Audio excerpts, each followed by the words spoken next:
Welcome. Boy, I gotta. Hold on. That sounds really corona-y. That's the opening. We've done it. Keep rolling. Okay, here we go. Just stop laughing. We gotta go. 3, 2. I'm guessing Bob and Eddie are now fine. They are doing this remotely right now. Yeah. Mm-hmm. No kidding. All right. Let's try it again. See if my voice can hold up. News team, assemble!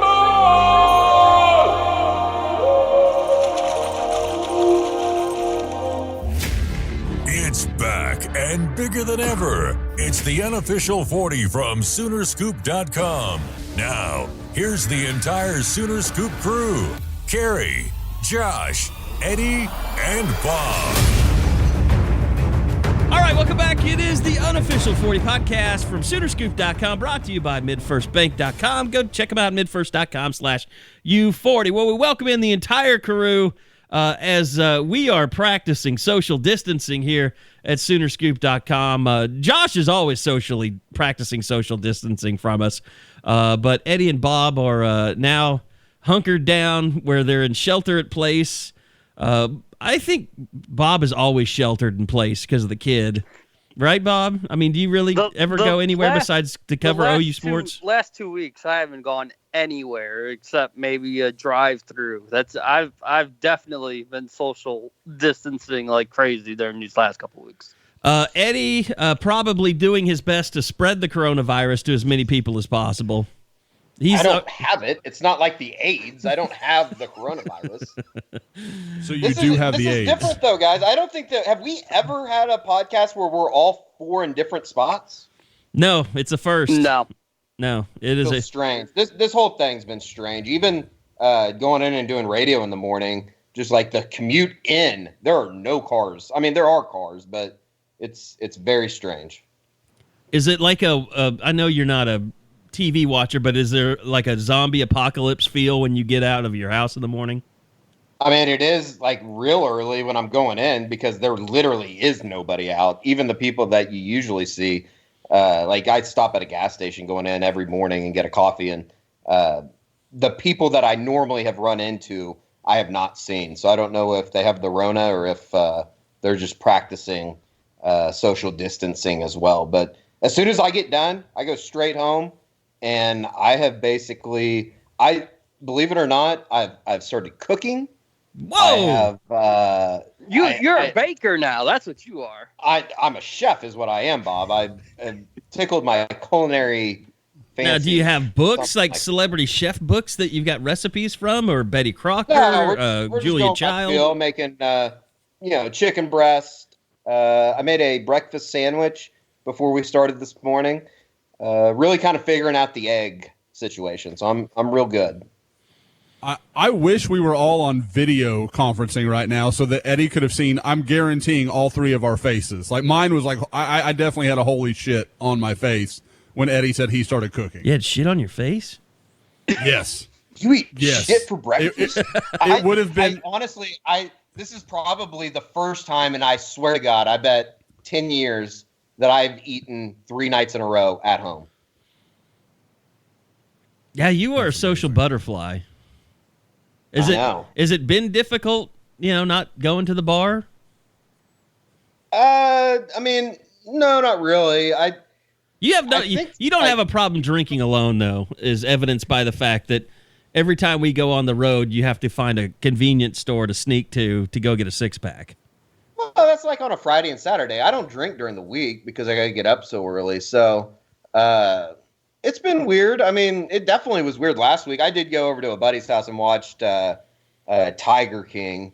So I guess I wasn't technically practicing social distancing, but if you're 6 feet away, you're fine. Yeah, I mean, we weren't. Were you like middle school boyfriend and girlfriend, like at the opposite ends of the couch, like mom and dad are watching, so we got to be kind of far apart? Yeah, something like that. I get to second base. Yeah, good. See, I said second base. Eddie took it further than I was going to, even before I could get mine out. We know what it's like up here. What's it been like down in Houston, Josh? It's been pretty good, actually. Like, I mean, like Tiffany is, I'm kind of with Bob. Like, I don't go out much. I mean, I certainly won't say I never do. Like, last night I went and picked up some food for us, that kind of stuff. But generally, I mean, most people are adhering. Tiffany, like I said, drives to work each morning and says the commute's been pretty good. Most people seem to be trying to get the idea now. Of course, you've got idiots, whether they're in Yukon or, here in Houston, that are just going to not adhere to anything, and there's nothing you can do about that. But I do want to say something Eddie brought up, and it's an important point. Drinking alone is a problem. It's a sign of a problem. But in this time, we are going to suspend that judgment. Yes, we are not going to judge you for your problems. You do what you need to do on your own time. I had this discussion today. Like, I am not a day drinker. I never have been. I think Eddie has the most experience with that. I don't know about Josh. Might have some. Josh seems like a day drinker. I'm a good day drinker. Like Saturday occasion. Like drinking. I think it's because of the jobs that we have. We just have to be ready. We're trained to be ready for something to happen at any point of the day.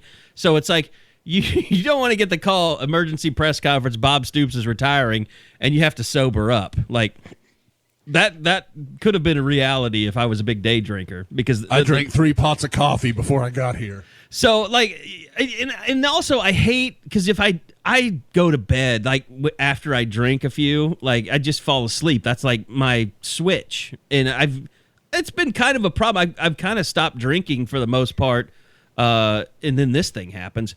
But like, it took me a while to kind of go to bed without a couple of drinks. Like, it was just, I just got into that mode where that's kind of how I winded the night down. Sometimes by my Twitter activity, I winded it down harder than others. But it was kind of like, I tried like melatonin, and that didn't do shit. Like, that didn't put me to sleep at all.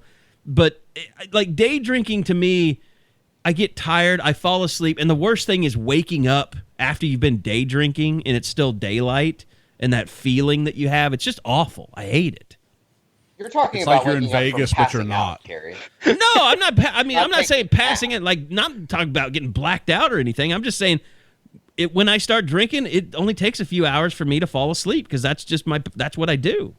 I think we can all attest that Carrie can fall asleep in about any scenario. Yeah, I'm not a social, butterfly. I'm just not.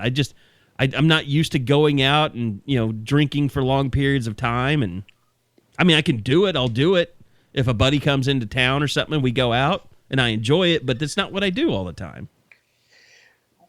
You can get alcohol delivered to your house now. And I saw that. Yes, I saw that. Like, from bars and restaurants or liquor stores? Both. Oh, Tiffany and I bought a gallon of margarita last night.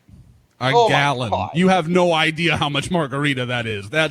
It was an impressive order. Like, I made it. Margarita mix, or it's all in one thing? No, like, it's mixed. It's made. Like, because we ordered dinner from a Mexican restaurant last night, and if you go get it or they personally deliver it, you can order liquor.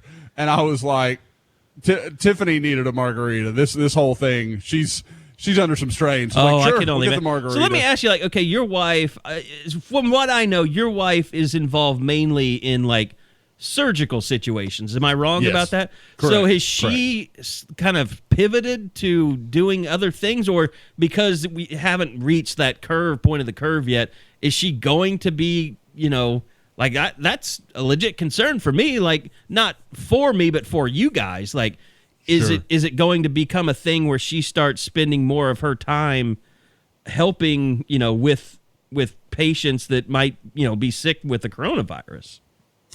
There really hasn't been a strong element anywhere she's been that's there so far. But I mean, like, it's interesting because, and I've told you guys, like, they, obviously the CDC canceled all elective cases and that sort of thing. So there's a lot of that like, that's usually what she's doing. Right, yeah. Or, hip surgeries, things like that, and, obviously some of it ladies. continues. Well, some of it continues with, like, people with, like, real back problems. Those aren't, like, elective things. Those are, people can't walk, that kind of stuff. So some of those people are still going to tear, an ACL or something working in the backyard. Exactly.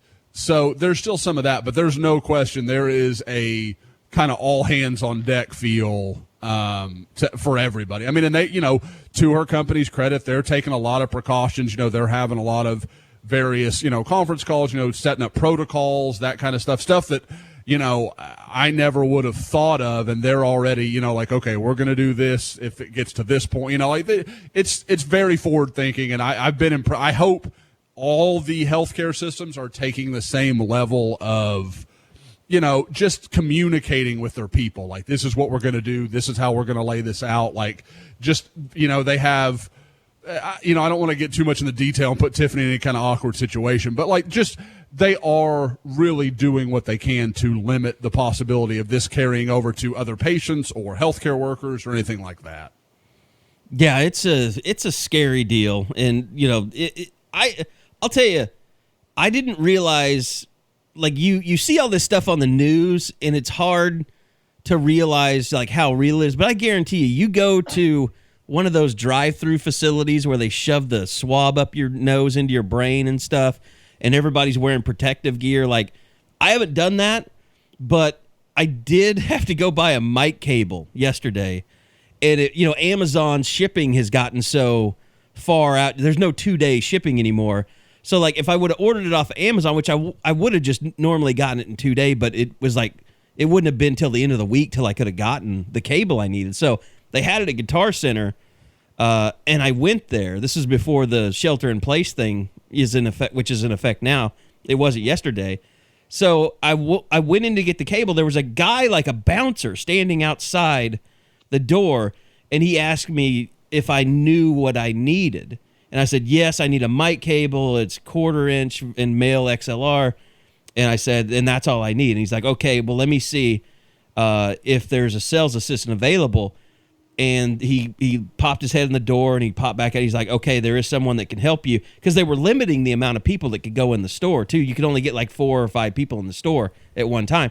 And so I walk in the store, and he says, if you'll please step to your right and go to our hand washing station. So like when you came in the store, they had you wash your hands first and foremost before you did anything. And then, so I did that, and I was like, wow, this is really serious. But I was also impressed, at how serious they were taking it. And then the guy got my cable. He brought it to the counter. I paid for it. I left.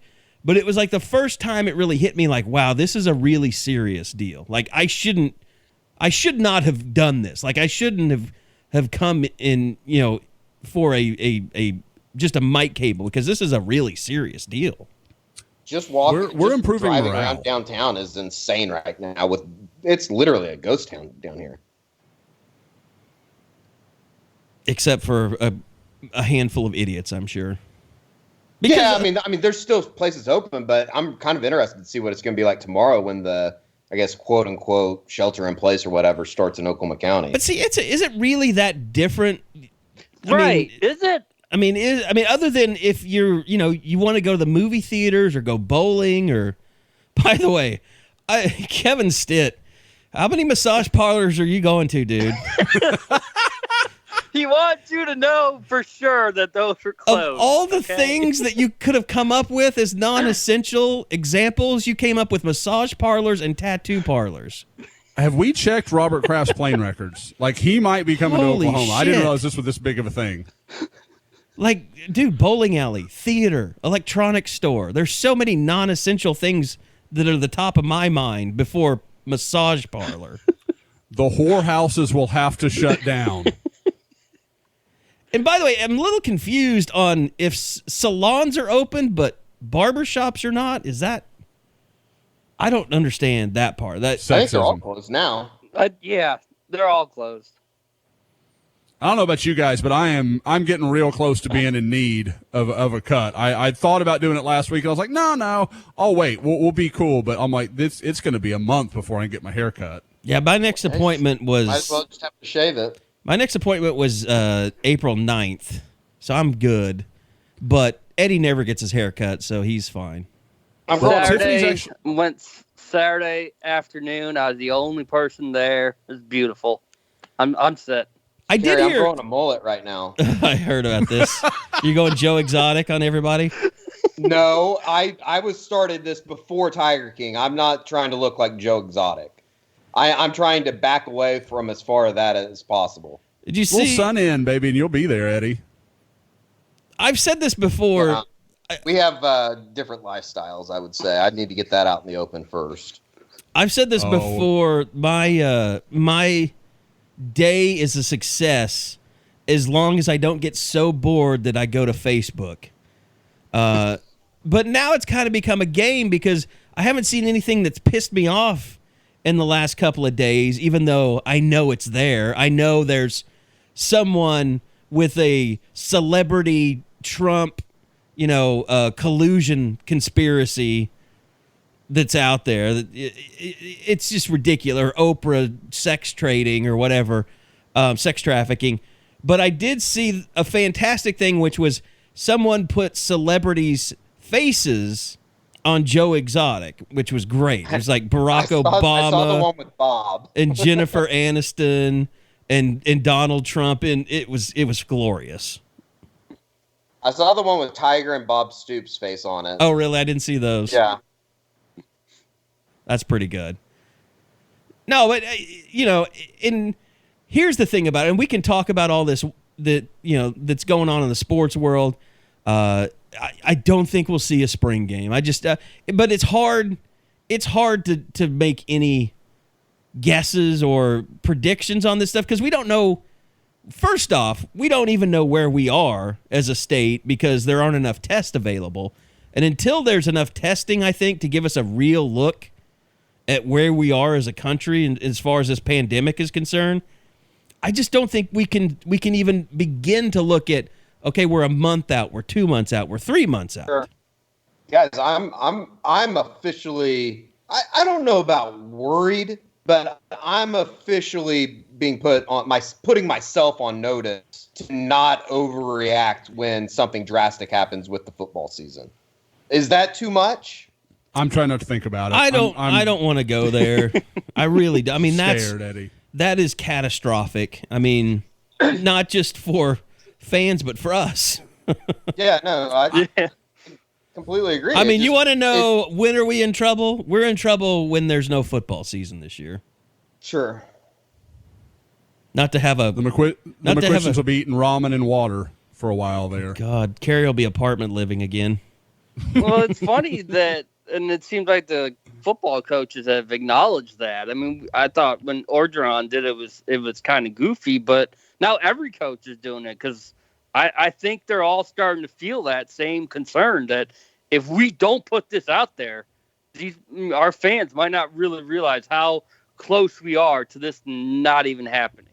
I mean, look, it could definitely come up against it. I don't think there's any doubting that. Like, I think if they're canceling the Olympics, and I completely understand that's a completely different. And people have to train for that and stuff. And I mean, they can't even do that right now. I mean, but I mean, if you're already canceling that, which was going to be pushing into August, I mean, you start running out of days once you get to that. And I could definitely envision a situation that maybe the season's pushed back, and that opens up a whole new worms, really, as far as scheduling and everything that goes into it. So, and it would be different for the NFL than Debbie college. Downer, I don't. Like I said, I don't want to get into trying to until we figure out where we are. I just, I think, and I hate to say this, but it really will be early July till I think we really know where we are on all that. Yeah, that's probably fair. It is kind of interesting that as, quote unquote dead things are right now, it seems like recruiting is getting as hot as ever for OU. Recruiting will always be there, and apparently. I mean, if kids need attention, let's face it. And they get bored, they need attention. We may see a release of a top 50 here in the next couple of days.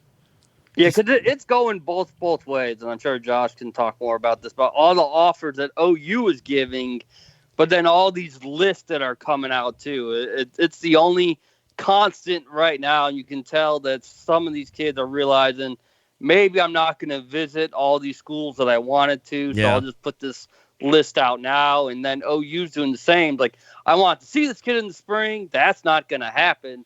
So I might as well just offer, or I just need to move. I just need to move on.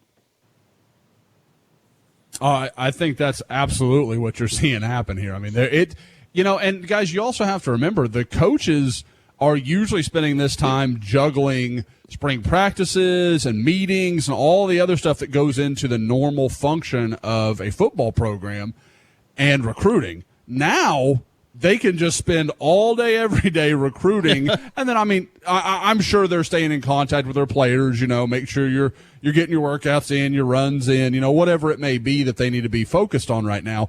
But you have just unlimited time. Calvin Thibodeau, I think, tweeted something about him being into like season 2 of some show. I mean, even the coaches are all a little stir crazy, a little cabin nuts. So, I mean,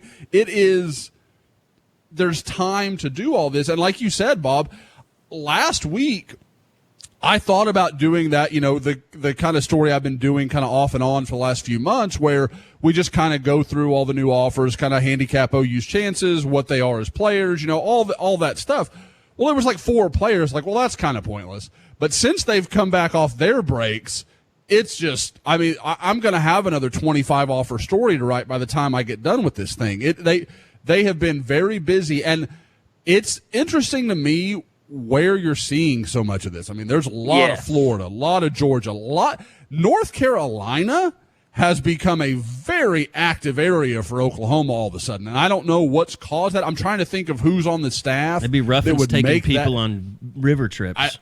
I guess. I mean, they're running with the river rat. I don't know what's happened, but it is interesting because I bet, and I need to go through and make a count, but with you look at, Renaria Dillsworth, Javari Ritzy, and I'm going to blank on half a dozen others, but there are a bunch of guys in that state that they have offered over the last couple of months. And North Carolina is a talented state. They produce plenty of good players.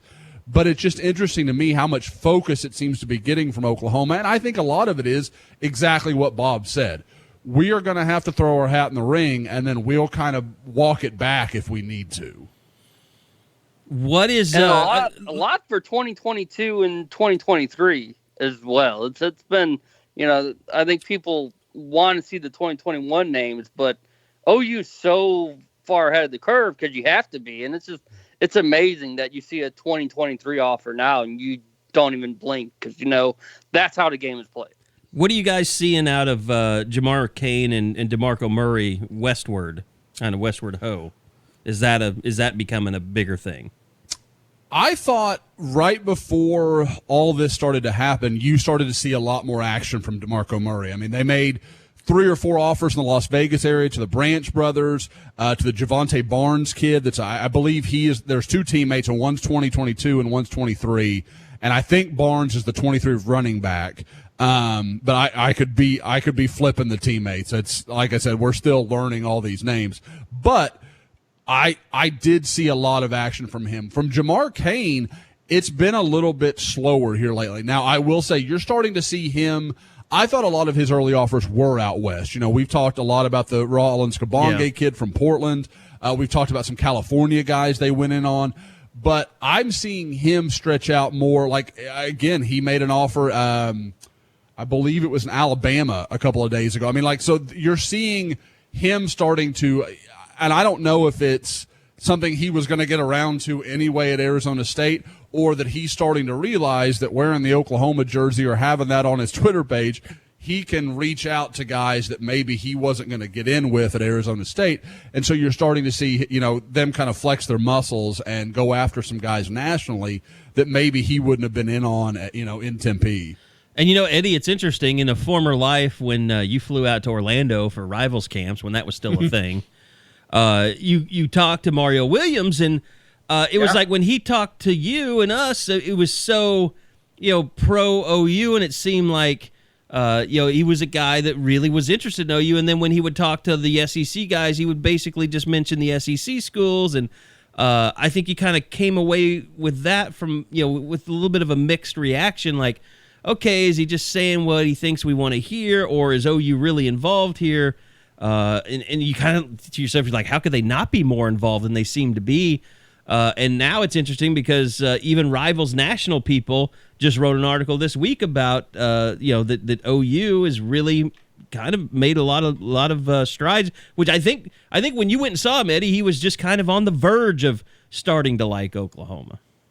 Yeah, there's no doubt, Kerry, since we talked to him down at the RCS when that was still going on, when we were still holding the camps, that he liked Oklahoma, but you never know with those kids, and especially I don't want to put them to a bad light, but the Florida kids, it seems like, and Josh, we've talked about this before, they kind of tell you what you want to hear, and then you don't really ever know where you're where the schools stand with them. But I do think, and this is talking from the baseball perspective side of things, Oklahoma has definitely pushed both sports. And I don't know if there's other schools that just aren't willing to do that, or if Oklahoma has a certain inroad with them, because they've done it with a Kyler Murray, and obviously that paid off for him. They've done it with, Cody Thomas was having a hell of a spring for the Dodgers organization.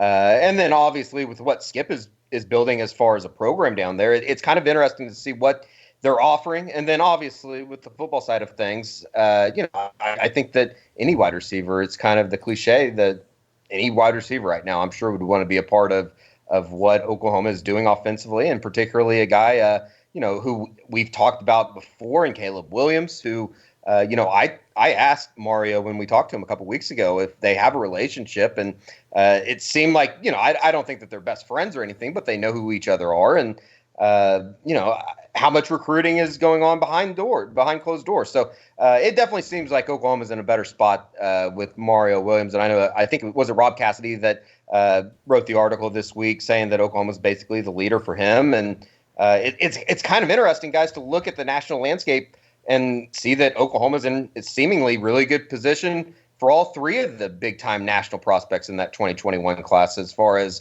Caleb Williams, Mario Williams, and Bryce Foster. Yeah. For some reason, I kept wanting to say Bryce Powers, but that was a kid that went to Putnam City North, and I knew it wasn't him. Bryce Foster. Yeah. No, Eddie, I think you hit the nail on the head, because, Rob called me, for just some context here. He called me last Friday and kind of said, hey, I just got off the phone with some people at Plant City that are telling me if they were going to pick what school he was going to right now, they'd pick Oklahoma, because Oklahoma is the one that's very sincere and very serious about him playing baseball as well, and has kind of laid out, the plan for how that would work. And obviously, Eddie mentioned it, with the way the baseball team was trending early in the season there, that had some clout with him. And I think that was a big part of this whole thing. And it sounded like if Oklahoma could just get him to campus, I don't know if they would have been ready to close on him, but it might have been a deal kind of like what you're hearing about Caleb Williams now, where it's kind of, okay, he made that trip, Oklahoma checked a whole bunch of boxes, it's going to be tough to beat Oklahoma now. And I think that's where things are with Caleb, and maybe once this all passes, maybe they can get there with Mario as well. Well, and it was talked about this week. Lincoln Riley put some eyeballs out there, and he prefaced the eyeballs by putting Boomer out there.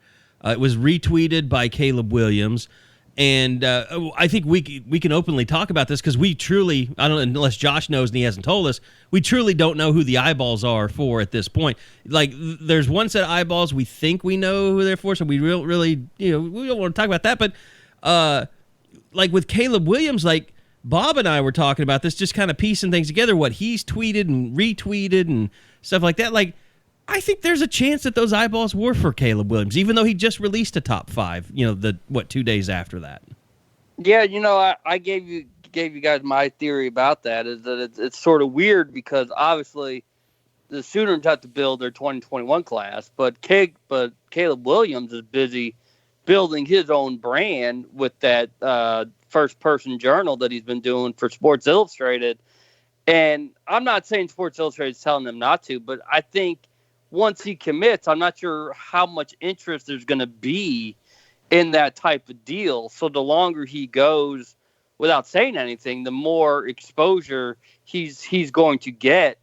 So it's kind of, I don't know, it's a weird balance that has to be struck there, because OU needs its quarterback. It needs its face of 2021. But I'm sure Williams is having a blast doing this journal and letting people who don't know who he is get a feel of exactly what type of kid he is on and off the field. With all this momentum, guys, how much does just the reality that they can't bring anybody on campus, does that hurt Oklahoma trying to build momentum? I mean, because you look at all these, I mean, when we talk about Oklahoma being close to all these guys, the next logical step would be to get their commitment, wouldn't it? And I would think that you would want to try and get those kids back on campus to be able to do that. I think it's a little bit of a two-way street because it does make it harder to close on Caleb Williams, on Mario Williams, on Bryce Foster, maybe some of the guys that you felt like maybe you were getting close to pushing it over the edge with. But at the same time, you look at a lot of these guys Oklahoma is recruiting, a lot of West Coast guys, a lot of East Coast, Southeast, Atlantic. You kind of run that. They can't go visit their close by schools, so those schools instantly lose the advantage they have built in. They don't get to say, hey, come over come down. Like I talked about all the offers in North Carolina. Mac Brown can't be like, well, hey, come on over to Chapel Hill this weekend and we'll hang out and we'll do something. No, OU is in the exact same situation that all these other schools are, so then it becomes about, can you develop relationships? Can you build a bond with these players and make them feel like Oklahoma is their best option, like that's the coach they know the best? So I think if you just called it even, I would say it trends better for Oklahoma. Now, at some point, you've got to start reeling guys in, and it's got to happen. But everything, obviously, like I said, this is usually a very busy time for that. It's all slowed down, obviously, for everybody. Other than pretty much Ohio State, everything has kind of calmed down. So I think you're going to get a chance to see, and in a big way, I think this might be good for Oklahoma with a very important guy like Trevion Henderson, who it seemed like was really starting to roll towards Ohio State. And now that he can't go up there, is a guy that elite going to make a decision sight unseen? I don't really believe that. I don't think that adds up to me, and that's probably one of the reasons I haven't forecasted him to Ohio State, because I'm hearing a lot of stuff.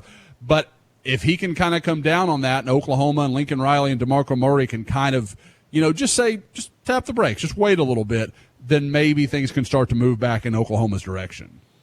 And that's one thing that when the calendar opens back up, that there's going to be no wasted visits. We're going to know where these recruits stand because they're not going to visit like their top 12. They're going to visit their top 3, and you're going to know exactly where OU falls into the pecking order because you won't have time. You won't have this 2 to 3 month period to kind of see all the schools you want. You're just going to go to the ones that for sure are in consideration. So you mentioned someone like Henderson. If OU's really not in the picture, he's not going to take that trip to Norman, then we're going to know right away. Although it feels like a big holding pattern, once we're back live, you're going to know quickly where these guys are going to most likely headed toward. Yeah, isn't that kind of, as a coach, what you're jockeying for right now? Is like you guys said in kind of how we started this, you're jockeying to become that visit that the kid wants to take when things finally clear up and the world goes back to normal, because those opportunities for kids to visit aren't going to be what they were before all this happened.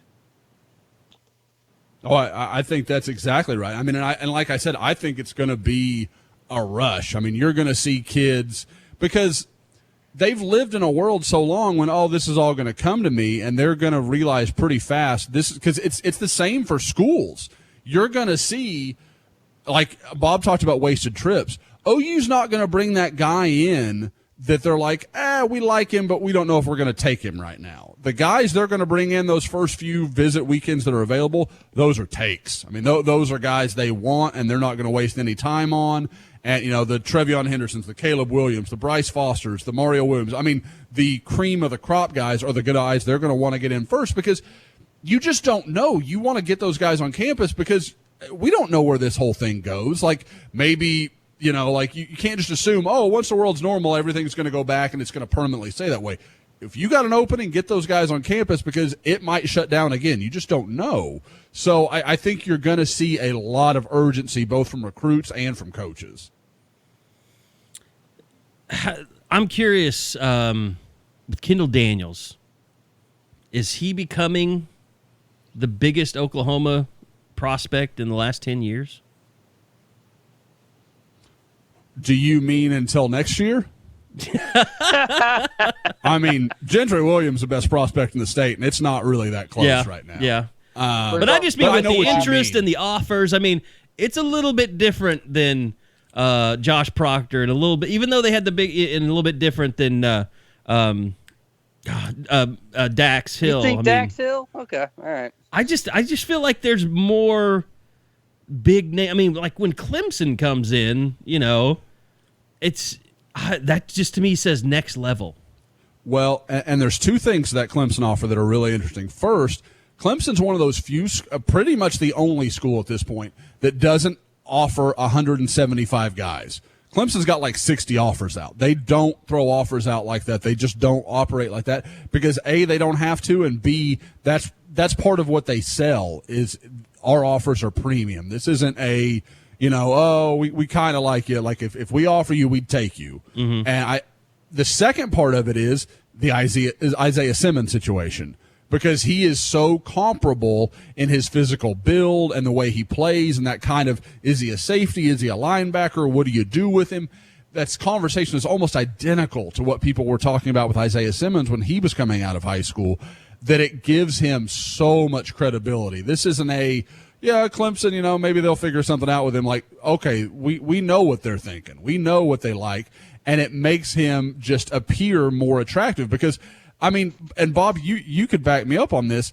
You weren't fielding a lot of Kendall Daniels questions a couple of weeks ago. And now, because of that Clemson offer and because people are like, oh, well, he's Isaiah Simmons, he must be. Like, now all of a sudden it's like, well, what's going to happen? Like, because he's got I think he's releasing his top list tomorrow, I think is what he said. Sunday. Okay. Sunday. Okay. Yeah. So if you're listening to this Saturday, I was actually correct. So we're fine. But no, it's definitely given him a lot of juice, Kerry. There's no doubt. Well, it's funny because he had a lot of regional offers, and then it's when someone like Notre Dame. I think Notre Dame came in when we were at the OU Mississippi State basketball game at the Peak, and all of a sudden when that non-regional power comes in, then you start seeing others. And for him, that dream offer was LSU. And then LSU came, and then you're like wondering, well, where do things go from here? And then it was Clemson, and now it's like, you know, OU looked like a clear favorite when they made the offer last spring, and you got to still love the Sooners' chances. You know they'll make that top 10. That's not even a question. But that hometown, you got to keep them home. If the kid can go to Clemson or go to his dream school, LSU, if that's legit, if that's not just like an offer that doesn't mean anything 2 months down the road, then it's going to be up to the Sooners to really win this battle again. They had it won. If they really want the kid, they're going to have to win it at least once or twice here in the next couple months.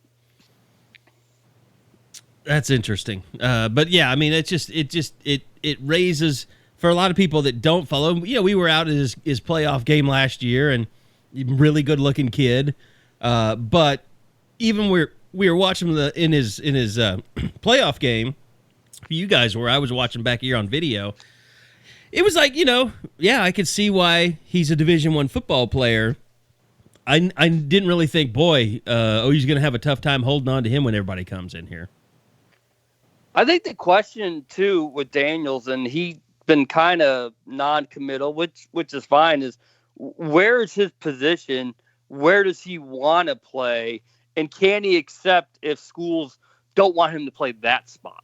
If he wants to be a safety, and that's not where someone like Clemson or OU, LSU sees him, is he okay with that? And I think that's something that we don't know the answer to at this point. I think the other thing you wonder about, I'm trying to pull stuff up here. I'm sorry. You know, with everything that's going on with schools and things like that, I was curious kind of how that might, you know, affect some kids, and, you know, specifically, you know, the linebacker out of Lubbock that was wanting to reclassify. Like, I wonder if that becomes an issue now. That's something I didn't even think about, Kerry. just as far as, the transfers carrying over and the things that that allow you to even graduate early. With schools closing and Oklahoma school board, what was it, yesterday announced that schools aren't even going back to the buildings for the rest of the year here. So that's a really good question. Kobe McKenzie's the kid we're talking about. Sorry. Yeah, I mean, Josh, I know you've had a really good relationship with the family and things like that, and Bob, you have too. And I'm sure it's kind of one of those things. I think we're going to have to check in because I don't know that they really know exactly. Maybe it helps if you can do some stuff, offline a little bit. Yeah, it's interesting because you get into that conversation of, to me, I think the school part is manageable. I think you can do a lot of that because there's so much that already is online and integrated, especially through summer schools and those kind of things.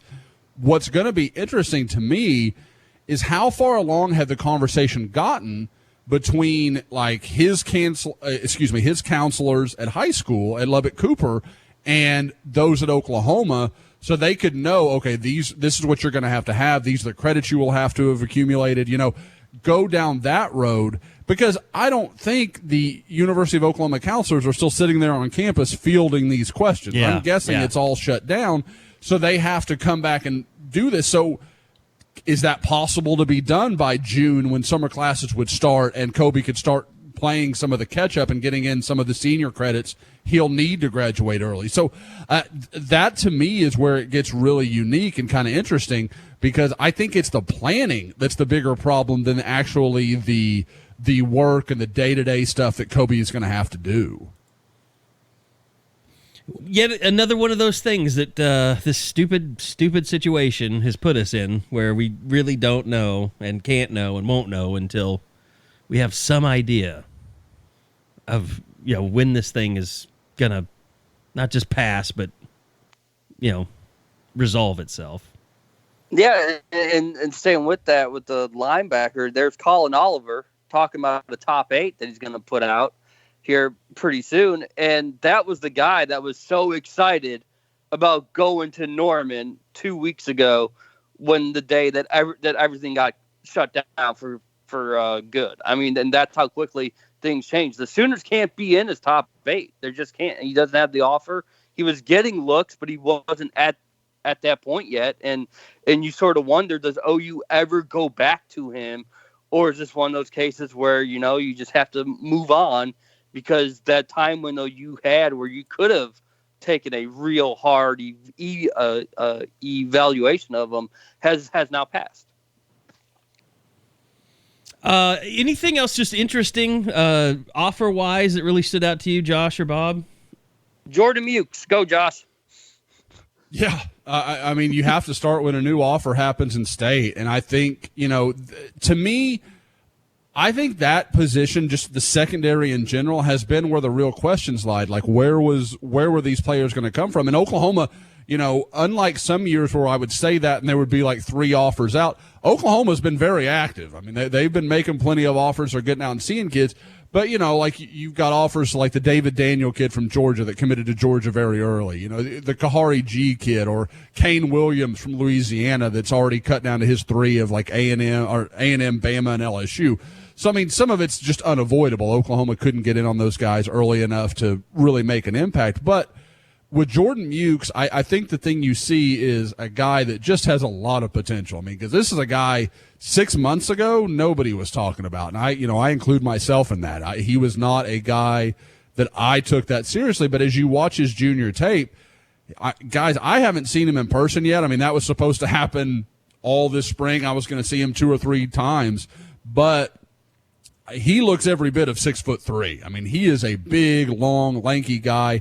I'm told that they kind of see him as a nickel, kind of can be that guy that can come up, play in the box, is big enough to deal with some of the flex tight ends. I mean, there's just a lot of ways they can go with him.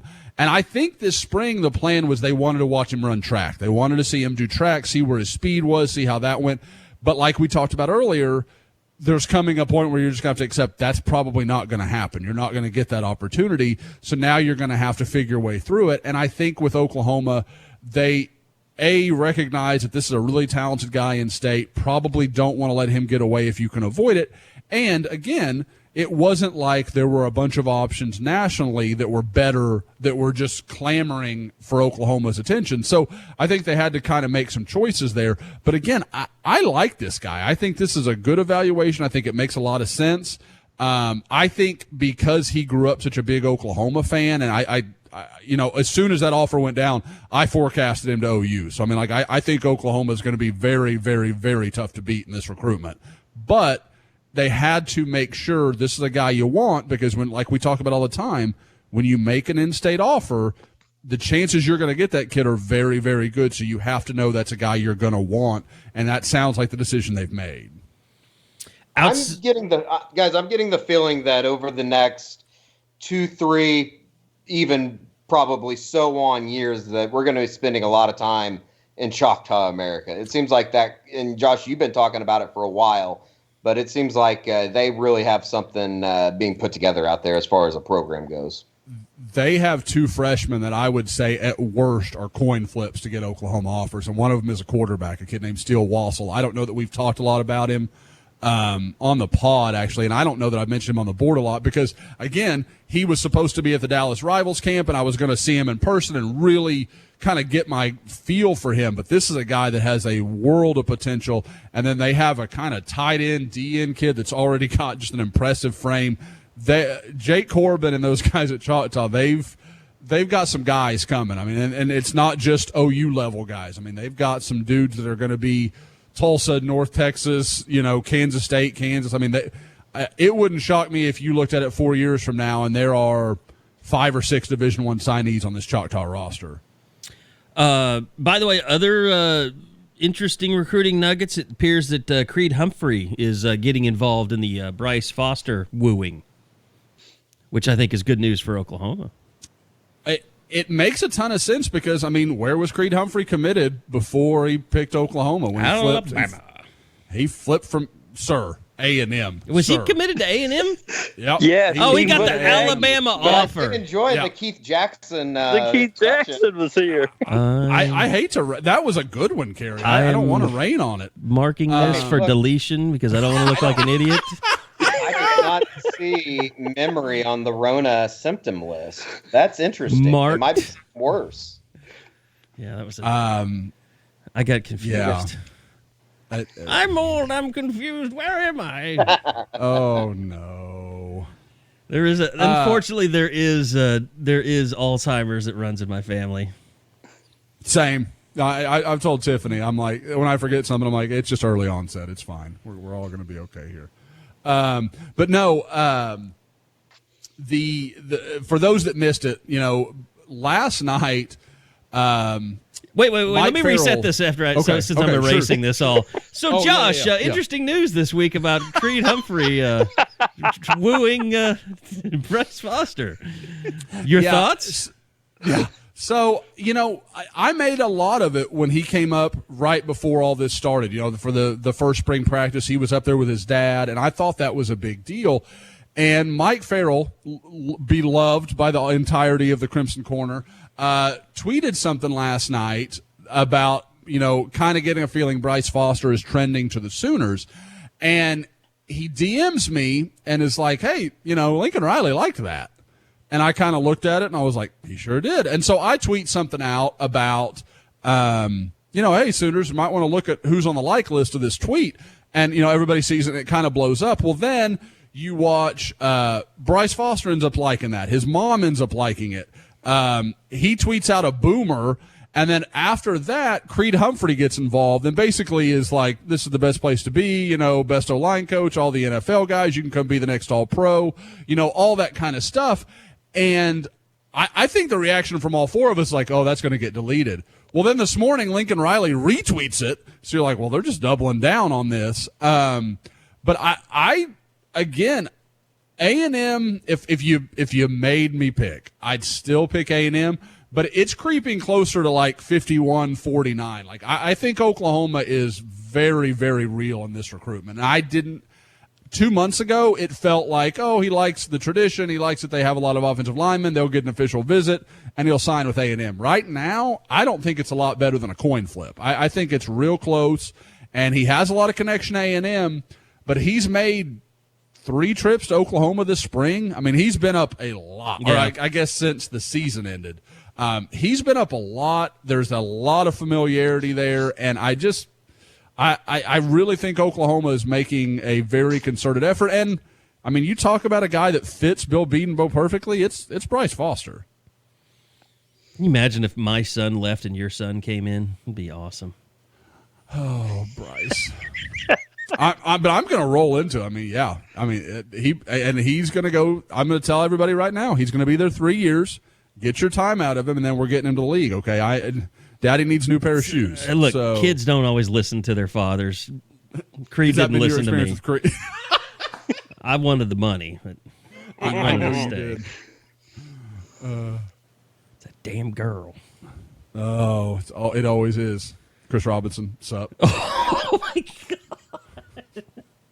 Surely they're still not together. I don't think so. I mean, he seems to be having success in life again, so I'm guessing he got away finally. Now, did he declare after Lane left? After Lane left? Did he not? I don't think so. Who took over that? That's not Charlie Strong. He didn't get that job. I think did he? Charlie Strong did get that job. What school? Florida Atlantic. Florida Atlantic. I think that's right. Or did Charlie Strong get like FIU or something? Google is your friend. You can hear us all typing. Willie Taggart got that job. Oh, that's right. He went back to Florida Atlantic. Charlie Strong just got fired from South Florida. Did he? I don't remember if he landed it. No, I think, you were. That's what it was. He got fired from. The last I heard, I thought he was one of the guys that was going to be on Saban's support staff. Oh, that's right. There was a rumor He's going to around rehab. He's Oh, going to be. coaching rehab. He's going to help out Mike. He's going to be Mike's water boy this year. Mike moved up. Did we ever talk about the whole Mike in Kentucky thing? No, we never did. That was kind of weird. There's a lot of weird, like the Mike Stoops thing, the Trey Sermon thing. I mean, like, oh yeah, we got to get into that. The Trey Sermon thing. I hate to say this because it makes me sound like a fan, but it kind of breaks my heart a little bit. Like he was so well liked. I just want to know what happened. Yeah.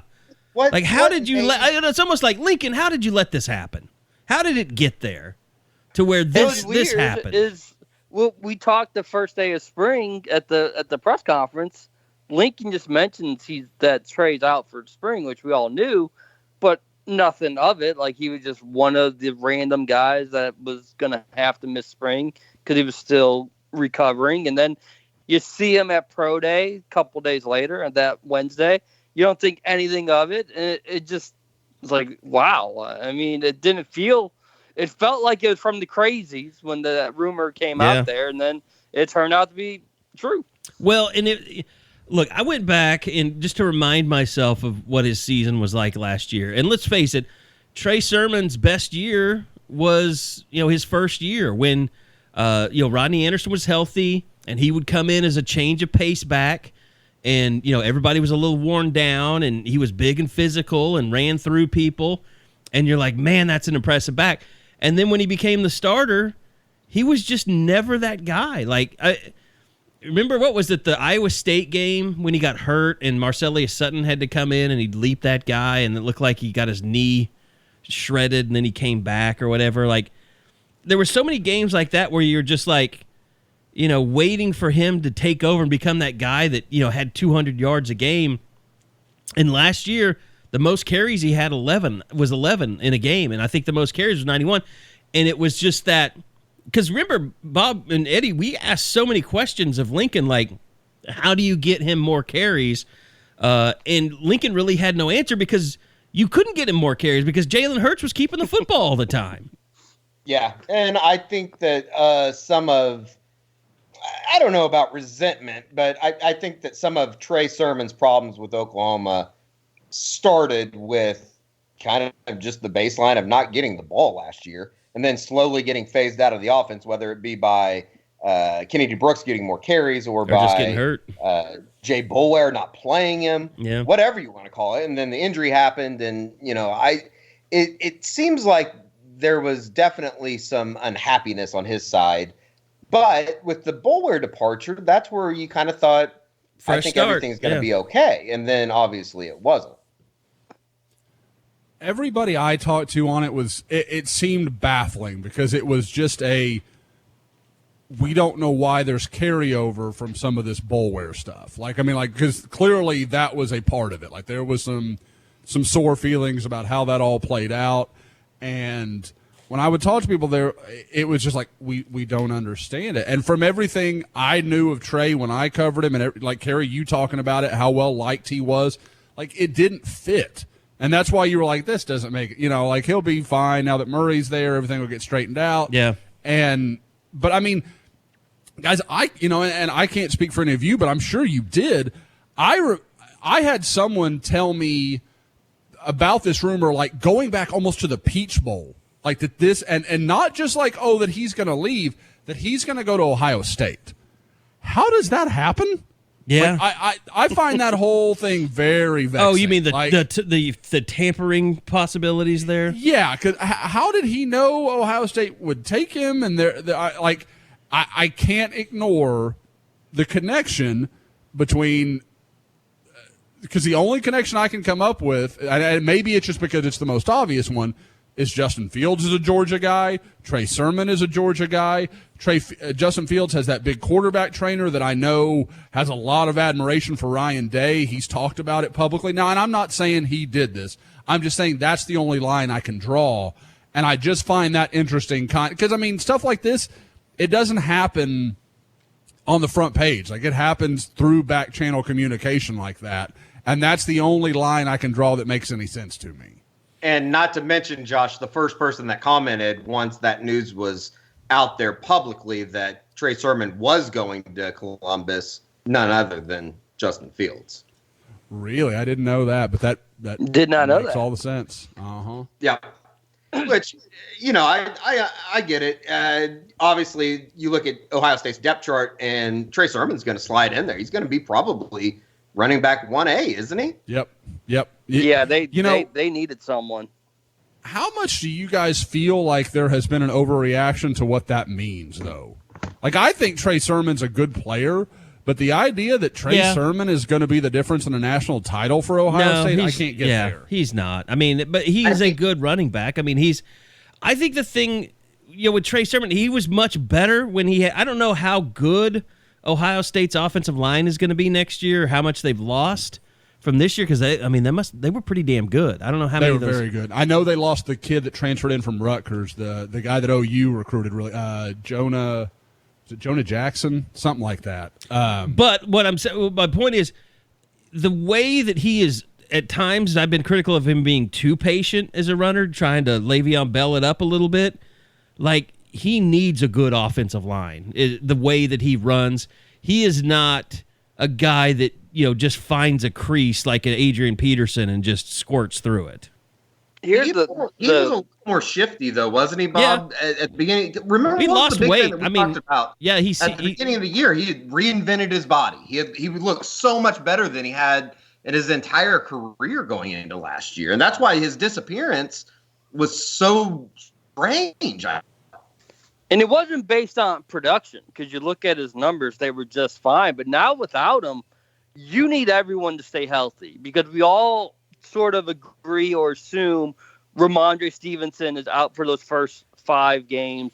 So you need TJ Pledger, Marcus Major, Seth McGowan to all be healthy to go along with Brooks, because that's all you got now. I mean, we were looking December 2019 at Trey Sermon coming back, at Jace McClellan being a part of the class, and having 7 incredible running backs.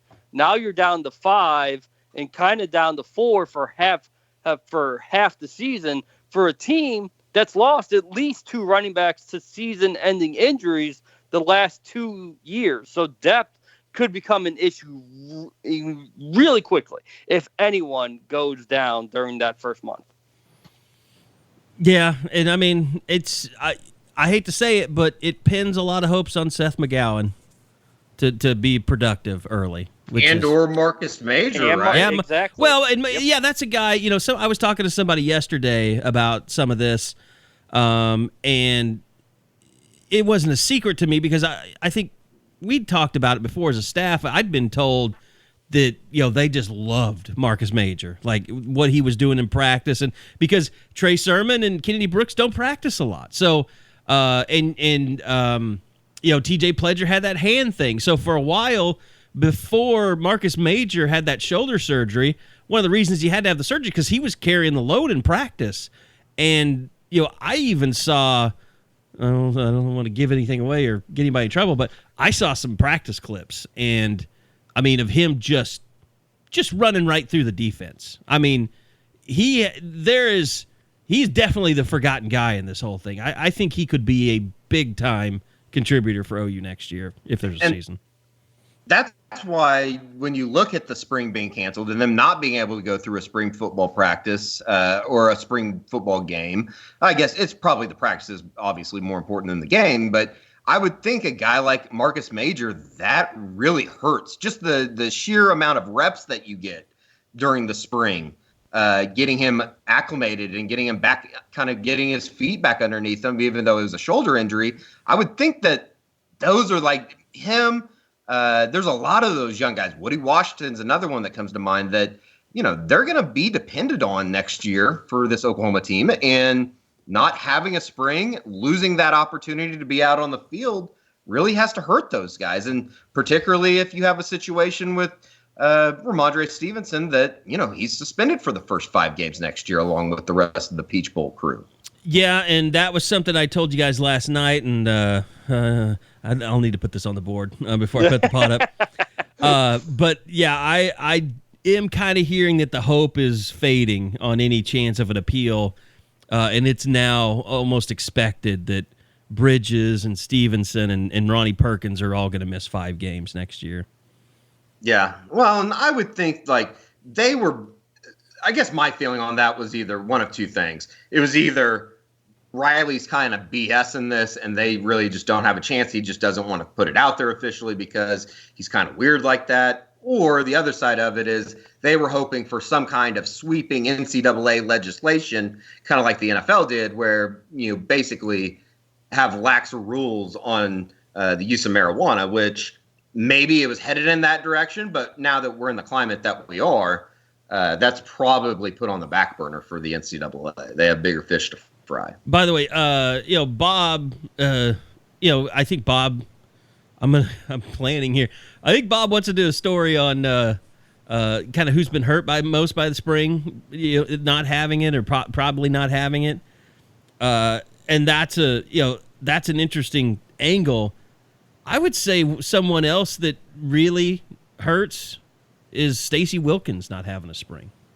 Because they need to develop a left tackle that's not Eric Swinson. I would say just that whole left tackle situation is hurt. Yeah.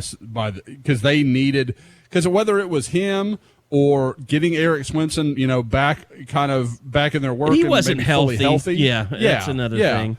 Or what Riley was talking about before, just because you saw him play one position last year didn't mean they were playing it this year. We all kind of wondered, did that mean someone was moving out to tackle? It makes me wonder about Marquise Hayes. That's come up in my mind a few times because he's not your prototypical left tackle, but neither was Cody Ford, neither was Orlando Brown, and look how well they worked out. Or could you move Adrian to left and put Marquise Hayes at right? Sure.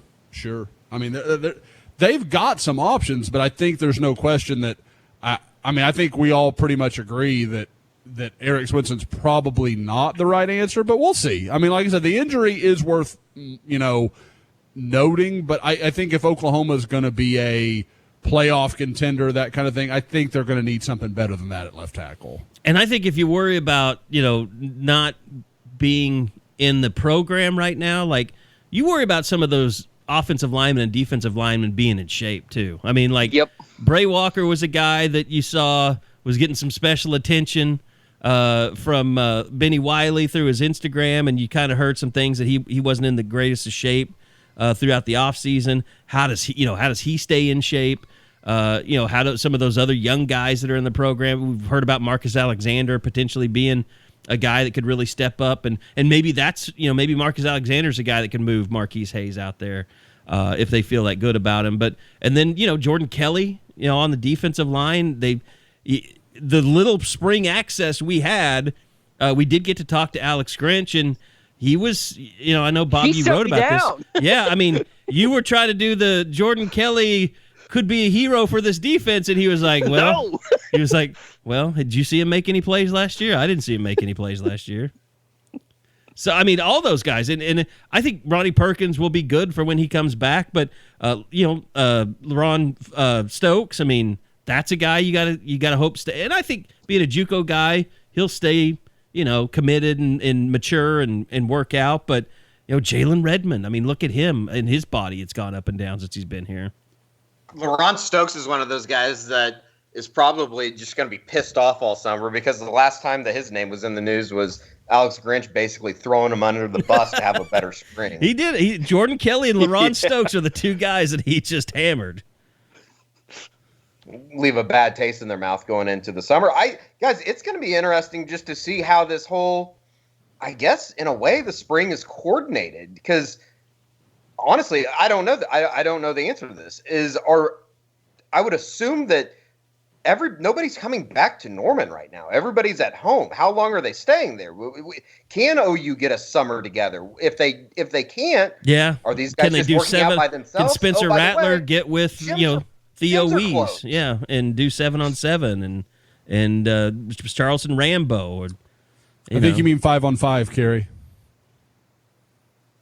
Yeah, can't have 10. 14's far too many. 14's far too many, Kerry. Well, no, I mean when the quarantine thing is lifted, all these kids are going to be graduated by then. We're looking at 3 or 4 years like this. Oh God, Eddie, Stop it. Eddie, can you answer this question for me? I've been told this. I have a hard time believing it. Are there underground speakeasies that are forming in Oklahoma City? I don't know. That sounds like the kind of news that would only go through the cultured and privileged, maybe living in Nichols Hills. That word has not gotten to me in downtown Oklahoma City. I'm over here in Scrubtown. That vaguely felt like shots fired. Are we really? Yeah, that sounds like a guy that can't get into the underground speakeasies. To be honest with you. I could get into them if I was invited. I just haven't been invited. I am unaware. Hey, if they were out there, there are a couple dispensaries that we could tell you about that are offering. No, I'm just kidding. Hey, Kevin Stitt would know about them if they were out there. Eddie, do you have a medical marijuana card now? This connection is getting really bad, guys. Silence! Listen to that. I can't really do anything to you. Performed this week like Landry Jones in the fourth quarter of a big game. Or an XFL first quarter. Yes, somewhat. By the way, Landry Jones did not get picked up by an NFL team. PJ Walker did. The Ole Miss quarterback at St. Louis got picked up. I mean, that kind of makes sense, though. It would be hard for an NFL team to pick him up, not really knowing what his, I guess, status is. I mean, is his knee in? Shit, they can't do anything right now anyway. What does it matter if he's got a bum leg right now? I don't know. I mean, is he gonna? He goes on their health insurance. Is that Belichick's plan? Like the reason he's not panicking signing anybody? Like he's not going after Cam Newton. He wants Landry Jones. Yeah, if Cam Newton isn't signed to a team yet, I think Landry's gonna have to wait his turn. Well, it is interesting that Matt Rule's the one that took the PJ Walker kid. Yeah, no doubt. Temple connection for sure. I mean, I don't know how much you watched him, Josh, but I liked him. That was one of the things that really Tiffany and the girls allow for me so much during the football season. The spring, they're like, no. Yeah, like, I know it. You can't. You don't have get to that. there and watch XFL, sir. We'll be doing family things. Balls are still in the purse. Oh, at this juncture. I have no. please. I don't think anybody in this podcast would be like, listen here, Carrie, that's some bullshit. I'm a man's man. Look, they know the deal. We don't even attempt to contact Josh on Sundays anymore because by putting together your wife's Facebook montages and Sundays, we just know that Sunday your balls have been taken away and it is family day of fun. It is always, it's one day of the weekend is for sure. We're going to go do something. The thing and it's not really like planned. It just kind of goes that way. But what I will say is if it's like a big visit weekend, I'm like, Sunday, I need like an hour and a half. Yeah. Give me like an hour, take hour and a care half. of your I gotta business make phone there. calls. Yeah. But with that exception, I'm like, all right, honey, you just tell me where I got it. We go to the zoo. Okay. I was really wanting to see some tigers. I'm in for it. Let's do it. Speaking of tigers, we've all watched. No, I haven't. I'm going to do that. haven't? I'm going to do What? that. Come on, Tiffany and I Cam, watched you the knew I we wanted promise to Tiffany and I talk watched the you. first about one it. last night. I promise you. No, you're not talking about it. I mean, I can walk away. I got things I could be doing if you guys want to have a Joe Exotic. Damn. watching. We watched the first episode. Kitty. Maybe I we told- can come together and just do a straight Tiger, Joe Exotic, Tiger King 30-minute breakdown at some point because it might be worth it. Carrie, your mind is, you're going to love this shit. It's awesome. Yes. All 7 parts. Totally worth it. There's 7. Oh God. Okay. 7 Our- like our 40, 45-minute episodes. Yeah, 45. See, it's not our too problem bad. is Tiffany goes to bed about the same time the girls do. So by the time everybody's down and like she's wanting to watch it. So finally last night we had a chance to sit down and watch the first one. And like we both listened to the podcast that I've talked about before that they did that was, and even like just like seeing some of it, you're like, oh my God. Like, I mean, like it even would be things That's you who I was knew. listening to type thing. Yeah, exactly. Like you're just like, oh wow. Like Carrie, this doesn't give too much away, but the TV producer guy that they start with, I'm like, Rick oh my Kirkman? God, I'm like, that's you? Like I that's not what I had him. I had like very straight laced TV guy. I'm like, you've seen some shit, man. So he was not who I was ready for. Supposedly he's very accomplished in the television news world. The Kirkman guy. Well, wasn't that hardball guy that called him in on one thing? Wasn't that Chris Matthews or something? I thought it was. Like I was like, is that Chris Matthews? Like I was not prepared to see that face in that show. I was like, that's Chris Matthews. I'm pretty certain. So anyway, it is unbelievable, and we're gonna have to talk about it at some point. So You have to watch it this week so we can talk about it next week. Okay, and I'll do that. I will make sure. I mean, God, what the fuck do I have to do this weekend? So, and the listeners, yeah, you watch it too. Otherwise, you're gonna have to like pause the show or skip it over or something. I couldn't believe how good of a singer he was. He wasn't that bad. I don't That's think not he his was voice. singing on that one song that I've heard. He was just That's not singing his background voice? vocals. no, he's Milli Vanilling it. Oh no! he is in that video, but I don't know if that's not like his actual. Like it may be him singing, but there's no doubt in the video he is doing. What's the word I'm looking for? He's mouthing it like it's not him singing. He's lip syncing. Lip syncing. There we go. Couldn't get there. But no, I don't know though. Like I think he actually. I want to say I've heard some of his stuff, and it's not like I'm not saying those songs are good, but like you're like Right. he can sing. That's not a bad country voice. Yeah. But then the music video takes it over the top. No, I mean I know the whole story. I mean I know the murder for hire, and there's another woman that he hated, and they're sociopathic drug addicts that own exotic animals. That's all that is part of it. But when you meet Jeff Lowe, you're gonna know scum of the earth. I mean I watched McMillions, and that was I couldn't handle those people. They were just so low rent life. I mean These just people are low bunch rent, of but pieces of they're also shit. kind of cartoon characters enough. Yeah, funny, I mean, that's the thing. The people on McMillions, they were just mean assholes who were just stealing from people. I mean, just abhorrent behavior, terrible people, like nothing likable or humorous about them at all. They were just a bunch of wannabe mobsters and low-level mobsters. These people aren't trying to be mobsters as much as they're just white trash, meth-riddled, animal-loving, possibly murderous. There's so much to unpack. I can't even murderous, but in an entersaining way. Am I the only one that's been there? Yeah, I haven't been there. Yeah, I think so. I know. Right. Percy had been down there, but out of us, I never went down there. We had a Groupon, so we took advantage of it. Didn't seem that weird. Was advertising through Groupon. That's great.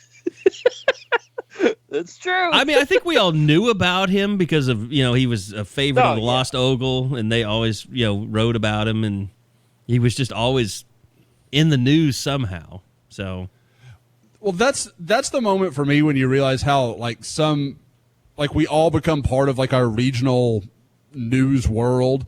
We're the rest of the world didn't know anything about Joe Exotic. He's almost household name for me.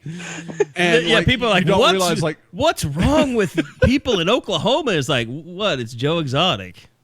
It's just who Joe Exotic is. I think it is fair to say that Southeast Oklahoma is almost like its own world. Oh, it is. It's a very different animal. Obama went to the casino or went to some schools down there, and it just turned into this Smokey and the Bandit type movie where people in 4-wheel drives showed up with the Civil War flags and Confederate flags, and it's a bizarre part of the earth. Yep. Oh, I had a family member that was I live in Oklahoma, and they had a picture of downtown I know what you're talking about, City, not Oklahoma, and it's Joe Exotic with a tiger. Yes, exactly. So that's awesome. Gosh, outside of that, obviously we feel terrible for baseball, spring sports, gymnastics. That we didn't get to see the end of Bob wasted all this time covering OU basketball only to see it come to a tragic end. I mean, other than your plane crash ending or something like that, but I mean that's terrible. It's just awful. Yeah, it's a little weird, only because for OU, at least, only Doolittle he's the only senior. So, but it was good to talk with him last week, and it just seemed like he came to grips with it a lot faster than a lot of other people. If you remember when they announced that the tournament was canceled, it was almost 10 minutes later, he had his whole Twitter post up, it almost as he expected it as the news started to trickle down that this was his reality, and he was just going to have to accept it. And it does sound like those winter athletes aren't going to be given a second chance, which makes sense in a lot of ways, right? Because their season is basically 90% over, but sucks because it was the only thing left for the wrestlers, for the gymnasts, for basketball players was the championship. It was everything that they had worked for. And it just sounds like that there's no way that they're going to get that moment back. And you look at Doolittle, I don't know. Is he a fringe draft pick? Maybe. He did everything he possibly could to put himself in that position, and we'll just sort of see if he can sneak into the second round, because that's sort of where I see his ceiling at when it comes to playing at the next level. What was it? You saw there was one mock that had him the 55th player overall or something like that?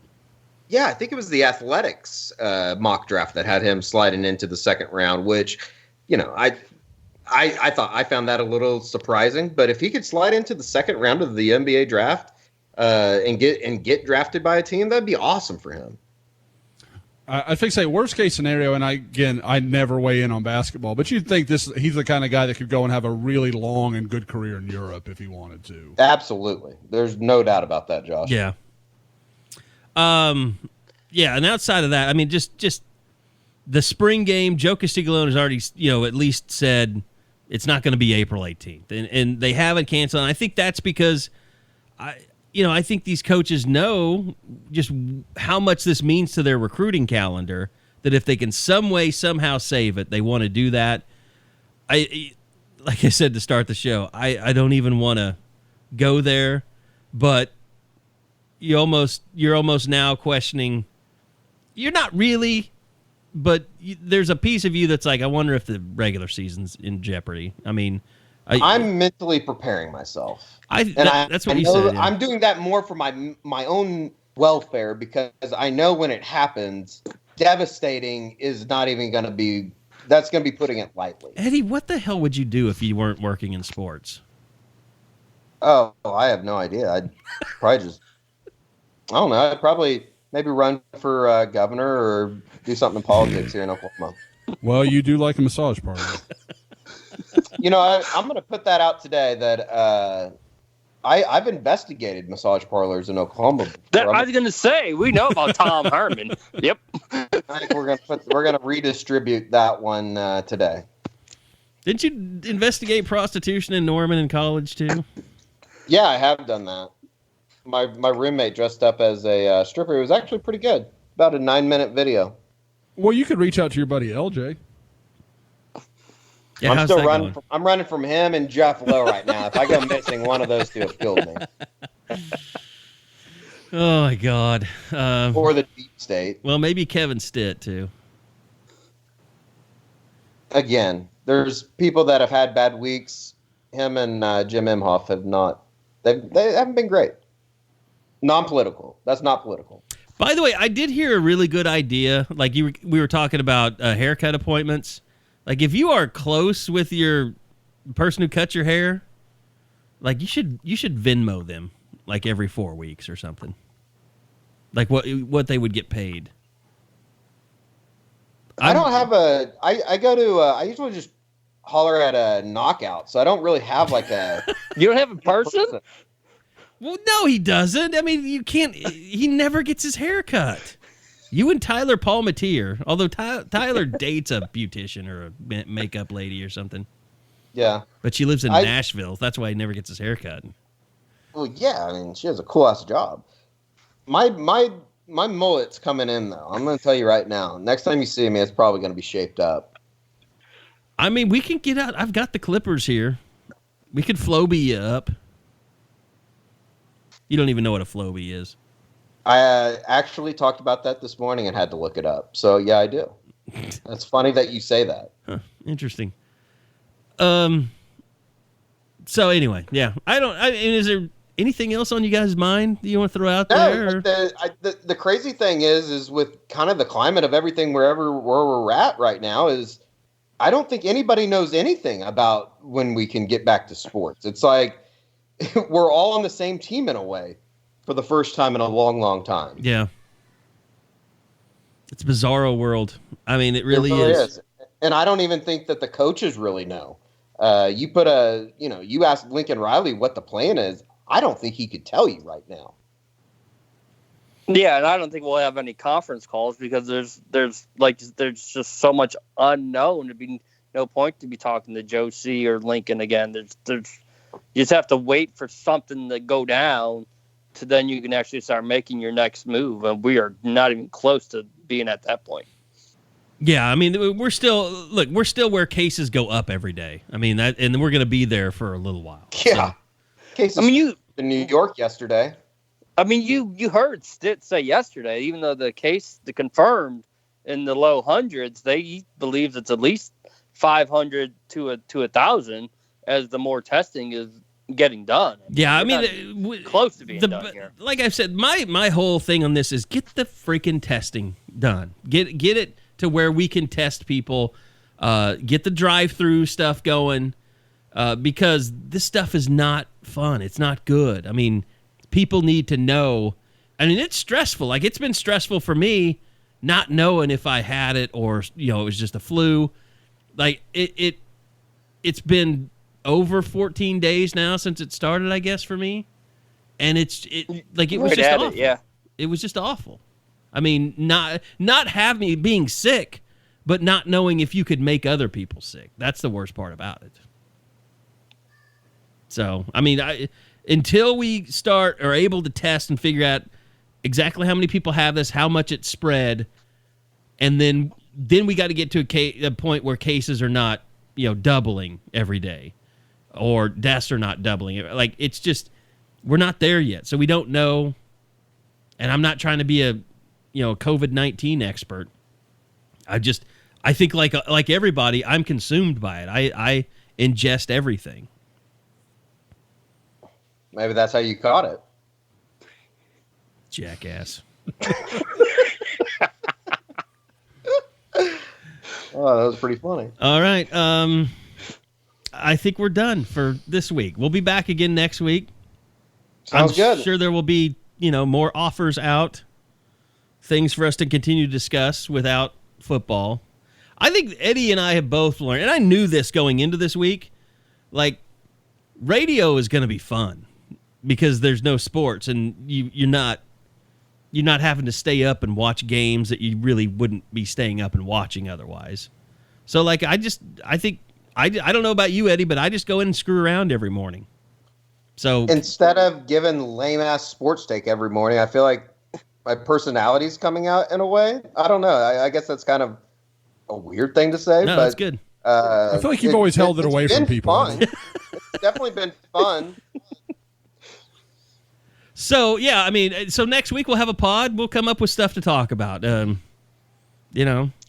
King. I'm just saying, we'll have Tiger King definitely, because I will. There will definitely be some Tiger King review, but I'm going to say this may be the greatest thing to ever happen to Big Crimson TX, because really all we have to talk is recruiting right now. Like, these podcasts should be like, he can skip all the crap he doesn't want, but recruiting, he's got it. How dare you say that about people that pay $9.99 a month, Josh? By the way, we'll keep coming up with stuff on the website, so don't cancel unless you want us all to be out of jobs, and don't pay your Venmo barber before you pay us. That's my second. If you cancel, I want you to think about the 3 children that you're going to starve. Just think about that. Mm-hmm. And Linda didn't come this week. Linda has not been. You let her go. She got the COVID. You already let her go. No, we're paying her half. Like, we feel bad. We don't want to. Oh my be like, God, 76ers. So we're paying Public her half. pressure. I want the cancel culture to mobilize right now and contact Josh on Twitter and end this atrocity. Linda must be paid. You need to contact a congressman and get ice down there, and let's go ahead and build the wall. Okay, so that's it. That's a great way to end the podcast. Well, actually, real quick, Josh, any streaming recommendations for people out there lost in the wilderness besides Tiger King? Tiger King? Yeah. Are you an Ozark man? Or you? I would say the one, Mandalorian. I mean, what's man, I think a lot of the stuff that everybody know, like Mandalorian's obviously good if you're into Star Wars, that kind of stuff. You know what we should do? We should have Eddie watch The Mandalorian. Ooh, and just be like, yeah, that's not he's really gonna be Star like, what Wars. the hell is this? I haven't seen it yet. I thought about getting Disney Plus just to watch it. No, Mandalorian's good. I actually tried to get the bundle where you get ESPN Plus, Disney Plus, and Hulu all together, but because I already get Hulu free with my Spotify subscription, it wouldn't let me do it. Oh, that's a shame. No, we got Disney Plus for free for being Verizon customers, but shit, we're Verizon. Sooner Scoop is Verizon customer. We're business though. That sucks. Yeah, I don't know how I that's probably get work. that shut off right now. We don't really need Wi-Fi or Sooner Scoop needs to. We don't be able really to watch need the live Beauty video. and the Beast. Yeah, we don't really need live video capabilities right now. I should probably shut some shit off. But no, the one that I always go back to. I mean, again, it's not for the faint of heart. It's not one to watch with your children. But The Shield with Michael Chiklis, Yeah, that is you've been getting some kick-ass cop drama for people that want. By the way, watch. you know a great, if you've never seen it, a great series. You just remind me, it was out the same time as The Shield. Is Rescue Me? Did you ever watch that? I never did, and I'm not the world's biggest Dennis Leary fan. Like, so I think that's part of it for me. I'm like, he's. If you so like much. lovable, deplorable human beings, that is a series for you. Well, I mean, if we're going to that road, if you haven't watched It's Always Sunny by this point in your life, you need to go back and start. Yeah, I thought about doing that. Yeah. And Parks and Rec. I kind of want to go back through that because I haven't seen and a little bit of 30 Rock. Oh, I love 30 Rock. Yeah. 30 Rock's fantastic. Does anybody here watch Ozark? Everybody tells me it. like, oh, you'd like it, but I haven't ever got the motivation to start it. But Jason Bateman, I'm like, I do like Jason Bateman, so I don't know. Or The Wire would be a good one. Oh, The Wires. Yeah. That's one of those ones that I assume everyone has watched. Like, because I'm like, if you haven't by now, I don't know what rock you've been living under. The Wire is like something. As soon as you get done listening to this podcast, start watching it. Like it's that's kind of like telling someone to watch Entourage. Yeah, yeah. But I probably will start Entourage watching at some point here before too long because it's just. I have all The Wire and all the Entourage on DVD. It's ridiculous. Yeah. I had It's Always Sunny, and then I got rid of all my DVDs and Blu-rays about 2 months ago.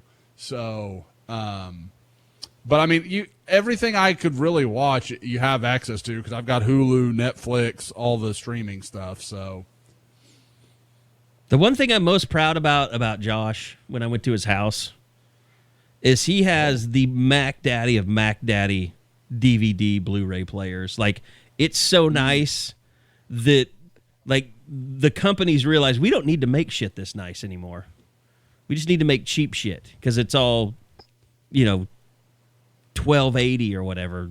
Oh, if this was the zombie apocalypse, I could knock a zombie out with it and then watch my shield on it. There's no question. I appreciate the electronics, so. Mm-hmm. I know you do. All right, Eddie, any streaming recommendations? Probably not, because I think Joe. I think Tiger King is the only thing you've ever watched, actually. I've watched 2 movies so far. I watched Bombshell and I watched Uncut Gems. How'd you like Uncut Gems? Both good. I liked it. I thought it was pretty good. I need to watch that. I feel like we should pick a movie for Eddie to go on the rental side rather than the buy side. Do you think Eddie would like Days of Thunder? He hates America if he doesn't. Yeah. Days of Thunder. No. I feel like I've seen that. I don't know if I've seen all of it. Tom Cruise in a race car. Yes. It's Top Gun for I know NASCAR. you sort of know. It's amazing. I did watch that stupid ass iRacing last weekend, and I kind of enjoyed it.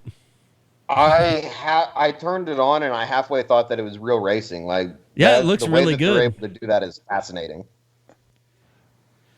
Okay, Just now, from a production side. Bob, I don't want to leave you out. Any Nobody's streaming listening. Now we can recommendations? talk to ourselves. I bet Bob has some good ones. Nah, I'm that person that watches a lot of old sports games. I've been watching all those March Madness rewind. They had Kansas, Memphis 2008 championship. They had the 2016 Cubs run the other day. I'm the guy. Every day I'm looking to see if there was an old game that I would like to watch again. I watched You know OU what's Texas funny? last You know what's night. funny, Bob, Does that count? You stopped talking. I think cannot for the life of me just sit down and watch just an old game though that I know the results to. Same. Oh, we got some stuff going on. I did watch the George Brett Pinetar game because it was on Major League Network the other day. All right, well, we really do need to end it. It sounds like our Skype is losing traction. So appreciate everybody joining us. Thanks, guys. Appreciate the time, and we'll do it again next week. We'll be back on schedule, even though now that we figured out how to do this with us all self-quarantine. So thanks for listening. Check out the website. We'll continue to keep it fresh and updated for you guys. Bob's doing a great job. Josh doing a great job. Eddie doing a great job. So thanks for listening. Also, go check out midfirst.com/U40. If you need a little extra cash right now, which some do, maybe apply for the MidFirst credit card. They got 0% APR for the first 12 months once you've been approved. So thanks for listening, and we'll be back next week right here on the Unofficial 40 on Sooner Scoop Podcast.